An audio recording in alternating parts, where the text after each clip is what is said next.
ஆனால் நானோ எண்ணில் அடங்காதவன். இப்பொழுது பார்.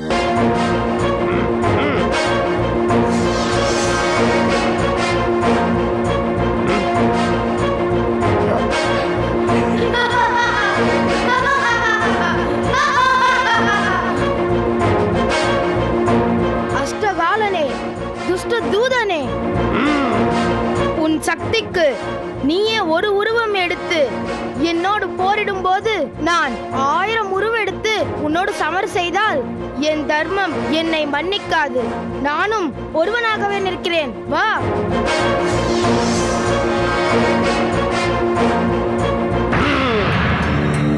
அற்ப பதரே, உன்னை உயிரோடு பிடித்து உன் மாமனிடம் ஒப்படைக்கவே முதலில் நினைத்தேன். ஆனால் உன் சேட்டையை பார்க்கும் போது உன்னை இங்கேயே பஸ்மமாக்குவது உத்தமம் என்று படுகிறது. இதோ இப்போதே உன்னை அக்கினி அஸ்திரத்தால் உடனே அழிக்கிறேன். இதோ பார்.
அஷ்டகாலா, உன் அஸ்திரம் அழிந்த கதையை பார்த்தாயா? ஆனால் நான் உன்னை அழிக்கப் போகும் அஸ்திரத்தின் மகத்துவத்தை பார்.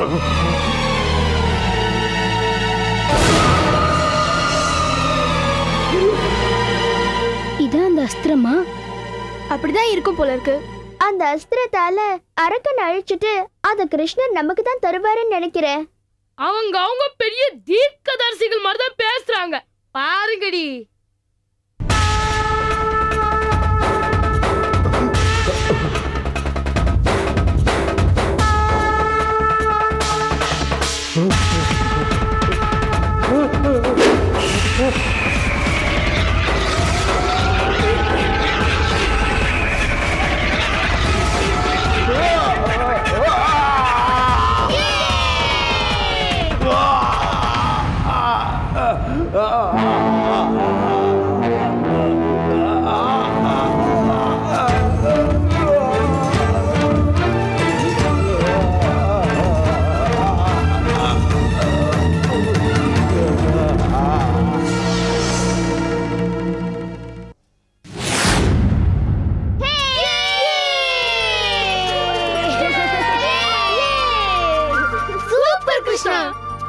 கிருஷ்ணா, இதான் நீ எங்களுக்கு கொடுக்க போற அஸ்திரமா? ஆமாம். ஏன் கிருஷ்ணா, அவனை முன்னாடியே வதம் பண்ணிட்டு இது எங்களுக்கு கொடுத்துருக்கலாம்ல. எது எது எந்த நேரத்தில் நடக்க வேண்டுமோ அது அது அந்த நேரத்தில் நடக்கும். அப்படிதான் அஷ்டகாலன் வதமும். எத்திர எத்திர ரகுநாத கீர்த்தனம், எத்திர எத்திர ரகுநாத கீர்த்தனம், எத்திர எத்திர ரகுநாத கீர்த்தனம் எத்திர எத்திர ரகுநாத கீர்த்தனம் எத்திர எத்திர ரகுநாத கீர்த்தனம் எத்திர எத்திர ரகுநாத கீர்த்தனம் எத்திர எத்திர ரகுநாத கீர்த்தனம்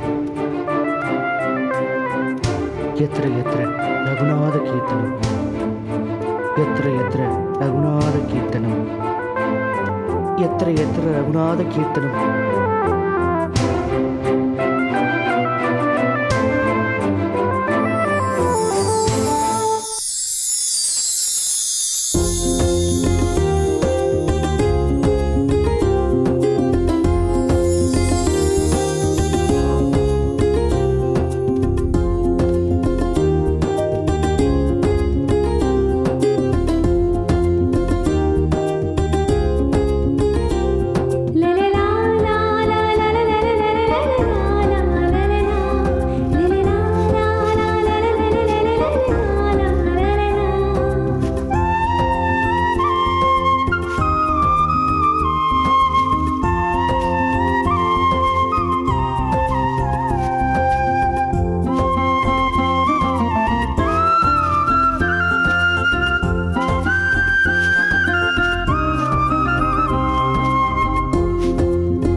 ஆஞ்சநேய பெருமானே, நீர் செய்த உதவிக்கு என் இதயபூர்வமான நன்றி.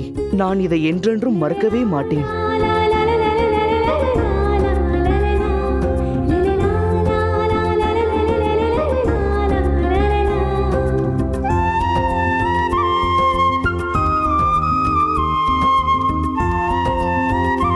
எல்லா தடைகளையும் தாண்டி சித்தரின் வழிகாட்டுதலின்படியும் ஆஞ்சநேயரோட அனுகிரகத்தாலையும் சஞ்சீவனி மூலிகையை பறிச்சிட்டோம். உடனடியா போய் இத வச்சு விஷக்கிருமிகளால பாதிக்கப்பட்டு வெடிகுண்டுகளா மாறினவங்களை குணப்படுத்தணும். அதுக்கு முன்னாடி மாயவன ஆஞ்சநேயரை சந்திக்க சொன்ன மாய சித்தருக்கு ஒரு நன்றி சொல்லிட்டு போவோம்.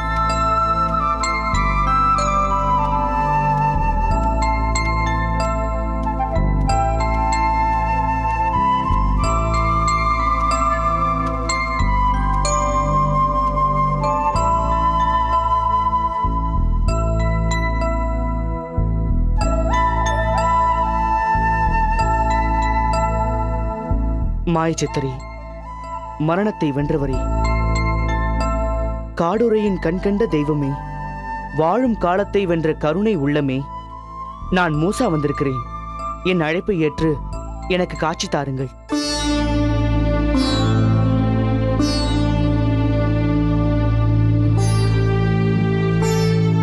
என்ன சித்தரை காணோம்?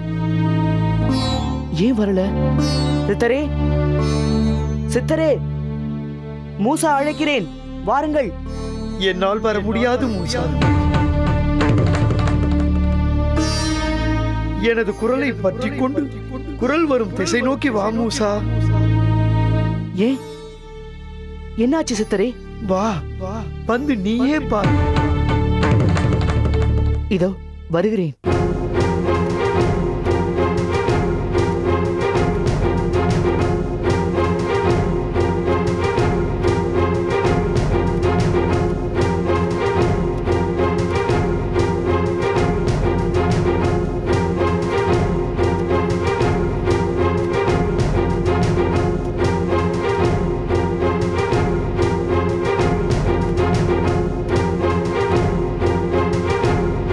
மூசா, வருகிறேன் சித்தரே.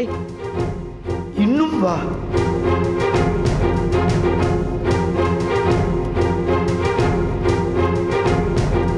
மூசா,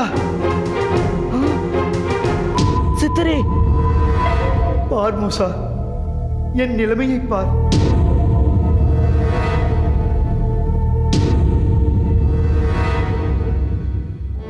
ஐயோ கடவுளே, சித்தரே, என்ன கொடுமை இது? ஏன் உங்களுக்கு இந்த தண்டனை? யாரு கொடுத்த சாபம்? யார் உங்களை இப்படி தண்டித்தது? எதற்காக இந்த தண்டனை? அதை விடப்பா மூசா, ஆஞ்சநேயரை சந்தித்தாயா? வழி சொன்னாரா? சஞ்சீவினி மூலிகை கிடைத்ததா?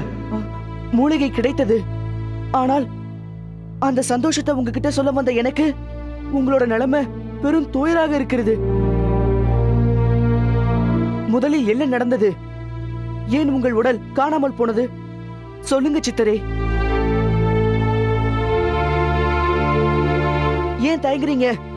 என்ன நடந்ததுன்னு சொல்லுங்க.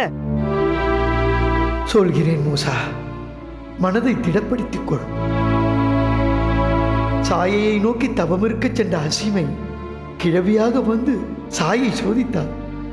அசீம் அவளை யாரென்று தெரியாமல் புறக்கணிக்க அதன் உண்மை தெரிந்து மீண்டும் அவரிடம் வரம் வாங்க முயலக்கூடாது என்பதற்காக நான் சாயையாக சென்று வரம் கொடுத்தேன் அல்லவா? ஆமாம். எல்லாம் முடிந்து அசீமை மாயை பிடித்த இந்த நிலையில் நீ என்னிடம் வந்து சஞ்சீவினி மூலிகை விஷயமாக சந்தித்து விட்டு போன பின்னால்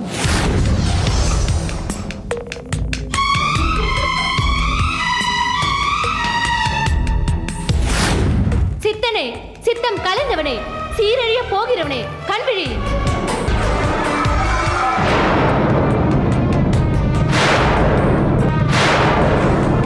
சாயா, சாயாதேவி, சூரியனை மணந்தவளே, என்னை சுட்டரிக்கும் கோபம் ஏனம்மா?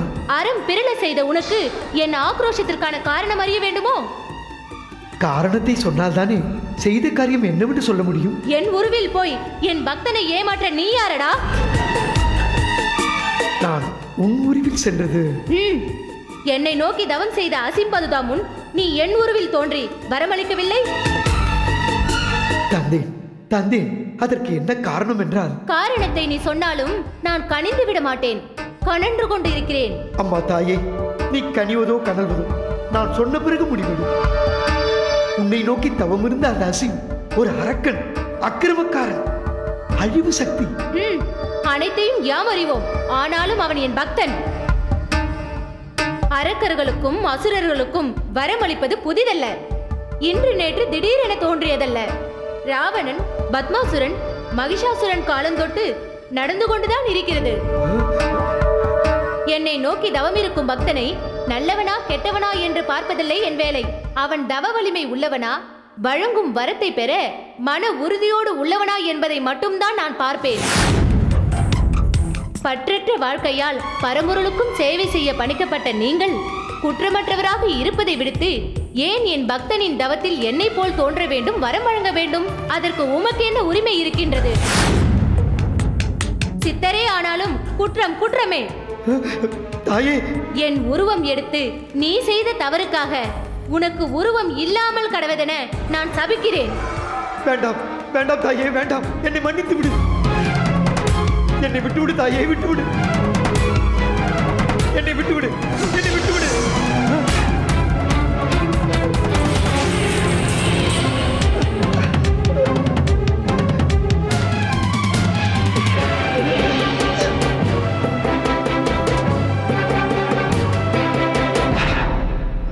இப்பொழுதுதான் என் மனம் குளிர்ந்தது. தாயே, நான் என் தவறை உணர்ந்து சாபம் நீங்கி மீண்டும் நான் என் உருவை பெற வழி சொல்லுங்கள் தாயே. சாபம் நீங்கி உருவம் பெற வேண்டுமானால் இதோ இந்த தபோவனத்தில் ஆஞ்சநேயரால் பிரதிஷ்டை செய்யப்பட்ட வனநாதரின் சொரூபமான லிங்கத்தை கண்டுபிடித்து அதற்கு சஞ்சீவினி மூலிகையால் மூலிகை காப்பு சாத்தி பூஜை செய்ய வேண்டும். அப்படி செய்தால் உன் சாபம் நீங்கி உனக்கு உருவமும் கிடைக்கும். நான் வருகிறேன்.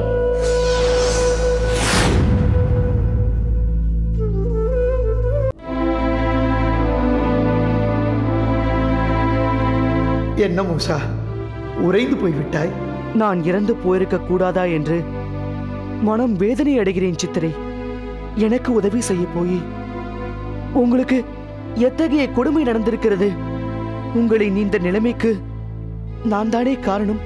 யார் நிலைமைக்கும் யாரும் காரணமில்லை. எல்லாம் விதிப்படிதான் நடக்கும். இல்ல சித்தரே, என்னுடைய கஷ்ட காலத்தில் எனக்கு உதவிய உங்களுக்கு நான் இப்போது உதவியே ஆக வேண்டும். இல்லை மூசா, முதலில் நீ சஞ்சீவினி மூலிகைகளை கொண்டு போய் அந்த மனித வெடிகுண்டுகளாக போனவர்களை குணப்படுத்து. இல்லை சித்தரே, இப்பொழுது எனக்கு அவர்களை விட நீங்கள் தான் முக்கியம். சாயை சொன்னபடி இந்த சஞ்சீவனி மூலிகையை கொண்டு போய் வனநாதருக்கு அந்த பூஜையை நான் செய்கிறேன். வனநாதர் லிங்கம் இப்பொழுது எங்கே இருக்கிறது? சொல்லுங்கள். இல்லை, வேண்டாம் மூசா. நீங்க சொல்ல மாட்டீங்க சித்தரே. இந்த வனத்துல நானே அந்த மறைஞ்சிருக்கிற லிங்கத்தை கண்டுபிடிச்சு இந்த சஞ்சீவனி மூலிகையால அந்த லிங்கத்துக்கு காப்பு சாத்தி உங்களை குணப்படுத்துறேன். நான் வரேன்.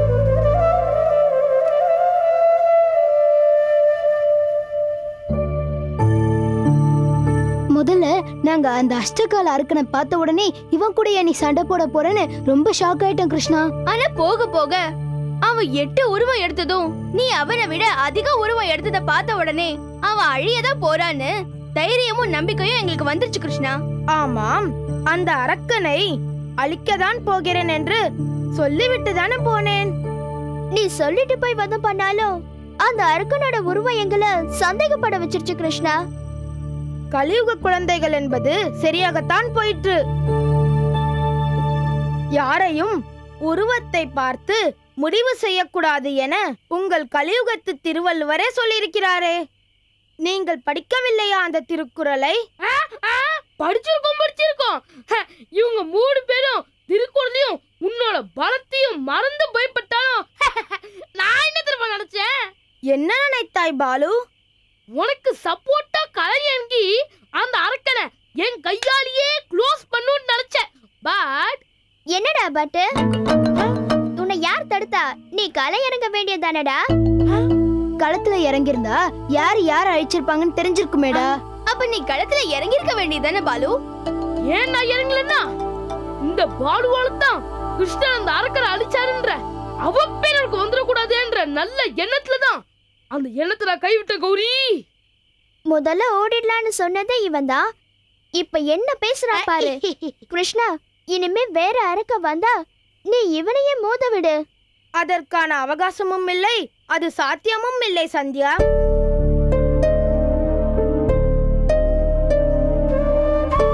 ஆம், அரக்கர்களை அழிப்பதும் அசுரர்களை வீழ்த்துவதும் அதர்மத்தை வெல்வதும் எனது அன்றாட வாழ்க்கை.